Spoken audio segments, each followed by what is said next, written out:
Mr. President, 10 million. Between official U.S. Customs and Border Protection encounters and known gotaways, there have been roughly 10 million migrant encounters at our southern border during the Biden-Harris administration. Now, to put that number in perspective, that's roughly 10 times the population of my home state of South Dakota. 10 million is larger, I should say, than the population of Colorado. It's larger than the population of Tennessee. It's larger than the population of Maryland, of Massachusetts, of Indiana. And I could keep going. 10 million is larger than the population of the vast majority of U.S. states. Mr. President, needless to say, a crisis of this size has had consequences. Shelters have been overwhelmed. Border cities have been overwhelmed. Blue cities far from the border have been overwhelmed. Border Patrol agents are exhausted, as their chief noted in an interview last week. And I haven't even mentioned the national security implications.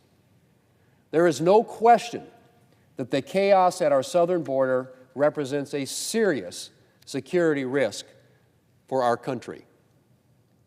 And you don't have to take my word for it. The Department of Homeland Security's 2025 threat assessment notes, and I quote, "Over the next year, we expect some individuals with terrorism ties and some criminal actors will continue their efforts to exploit migration flows and the complex border security environment to enter the United States," end quote. That, Mr. President, is from the Biden Department of Homeland Security's 2025 threat assessment.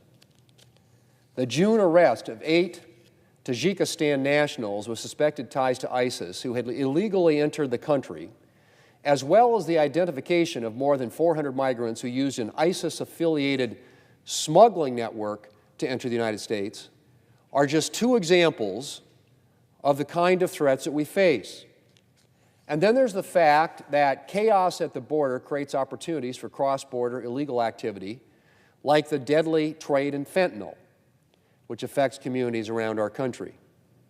My state of South Dakota is about as far away from the southern border as you can get, but law enforcement officials consistently tell me that the illegal drugs that they're dealing with have entered the country across our southern border.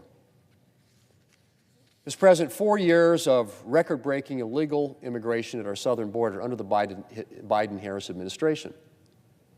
10 million encounters. And those are the migrants that we know of. It has been a dangerous 4 years. But the end is in sight. When President Trump and Republicans take control in January, stemming the flood of illegal immigration will be one of our first priorities. Under Republicans, national security here at home, at our borders and in our communities, will be just as important as taking care of our national security priorities abroad. And we're going to start right away with a once-in-a-generation investment in border security and in immigration enforcement here in Congress. Among other things, that package will include substantial resources to increase the number of immigration and customs enforcement officers and Border Patrol agents, increase detention space, and provide the barriers and technology we need to fully secure the border. There's a lot of work to do and a big mess to clean up. A recent article reported that there are around 1.4 million individuals who have been ordered to be deported but are still here in the United States. And most of them are not in immigration custody. And that's just one small corner of the problem. As I said, we have a lot of work to do. But Republicans are committed, for the sake of our national security and for the sake of our rule of law. 4 years of record-breaking illegal immigration, Mr. President, but the end is in sight. Mr. President, I yield the floor, and I suggest the absence of quorum. The clerk will call the roll.